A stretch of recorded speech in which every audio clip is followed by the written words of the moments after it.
আলাইকুম রহমতুল্লাহ। Welcome to my channel and my page. আমার দুষ্টু মিষ্টি আপুমনি আর ভাইয়ারা, আপনারা সবাই কেমন আছেন?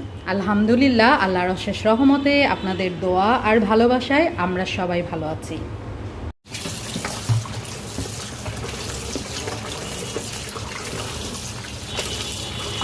উনি যখনই বাজারে যান তখনই একসাথে এমন অনেকগুলো মাছ নিয়ে আসেন, আর আলহামদুলিল্লাহ সব মাছই এভাবেই কেটে কুটে একদম রেডি করে নিয়ে আসেন।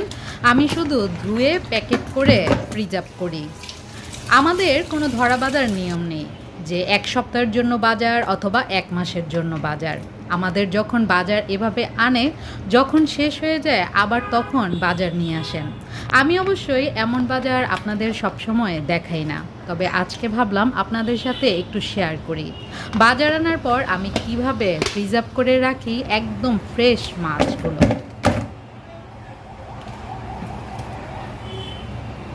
এই তো এখন দেখছেন রূপচাঁদা মাছ। এই মাছটি আমার মেয়ের অনেক বেশি প্রিয়।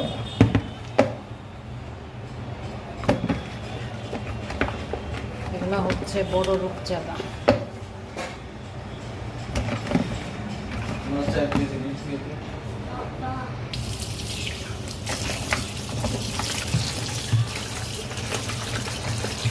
ভিডিওর মাঝখানে পানির শব্দের পাশাপাশি নিশ্চয়ই বড় বড় গাড়ির প্যাপুং শব্দ শুনতে পাচ্ছেন। কারণ হচ্ছে আমার বাসার পাশেই হচ্ছে মেন রোড, আর এই রোড দিয়ে একটু পরপরই বড় বড় গাড়ি প্যাপুং পি পি পু পাপ করে যায় আর আসে।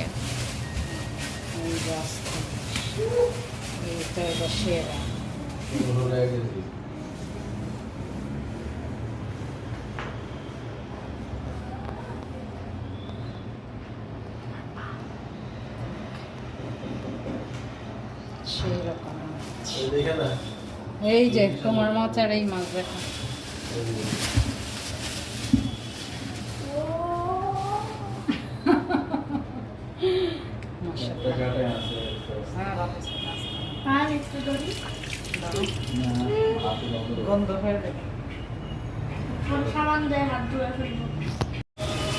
এই মাছটা আস্ত যদি এইভাবে পলিথিনে করে রাখি 1-2 মাস একদম অনায়াসে রাখা যাবে, আর যখন খাবো তখন বের করে কাটলে একদম টাটকা মাছের মতো।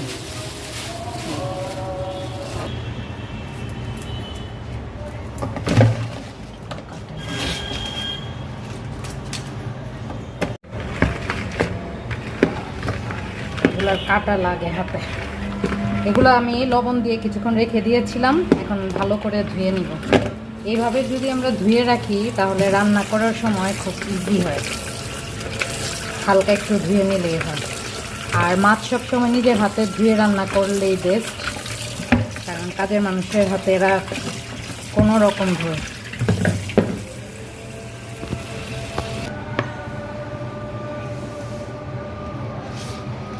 আমি এই কল্লা লেজ কাটার 2-1 পিস এগুলো পুঁইশাক দিয়ে রান্না করার জন্য আলাদা অল্প করে রাখবো, আর বাকিগুলো একসাথে এগুলো রেখে দেবো।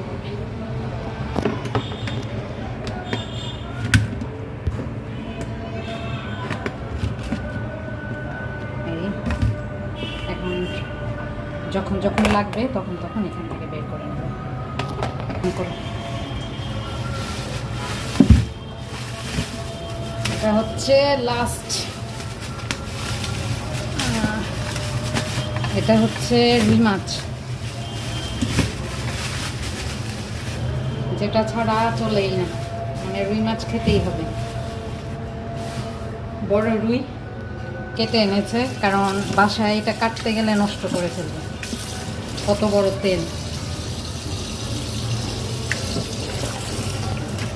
এইটাও আমি লবণ দিয়ে ধুয়ে নিব ভালো করে।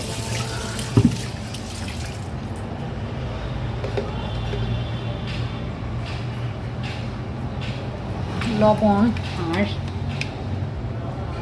এই যে লেবু, লেবুটা দিলে মাছের যে আঁশটা গন্ধ সেটা থাকে না, আর যে পিছলা ভাবটা সেটা তাড়াতাড়ি চলে যায়।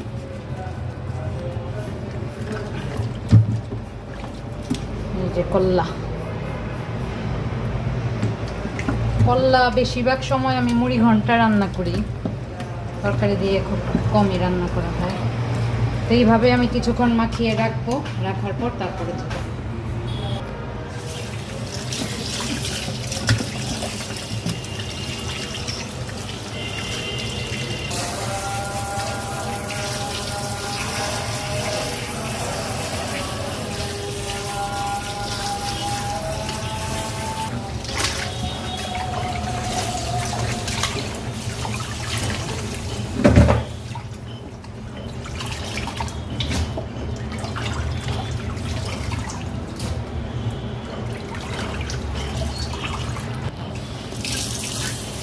এখন আমি বেসিনটাকে ভালো করে ধুয়ে লাগিয়ে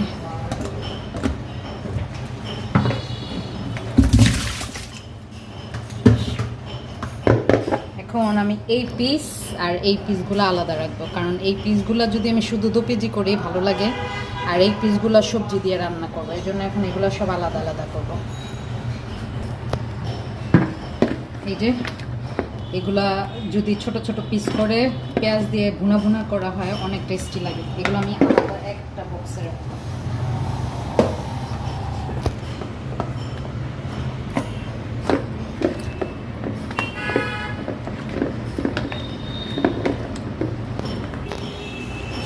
সবগুলো এইভাবে করেই বক্স করে ফেলবো।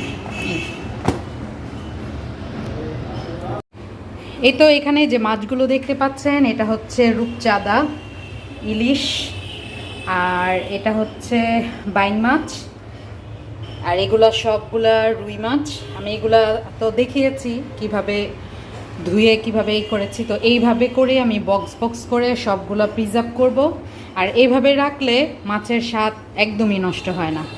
আর এই যে এটা আমি মশলা মাখিয়ে রেখেছি, এটা আমি এখন ভেজে দিব।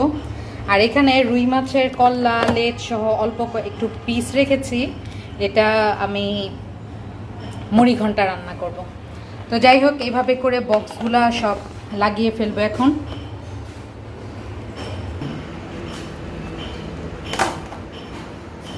এই বক্স বক্স করে এয়ারটাইট এই বক্সগুলো ভালো করে লাগিয়ে রাখবো।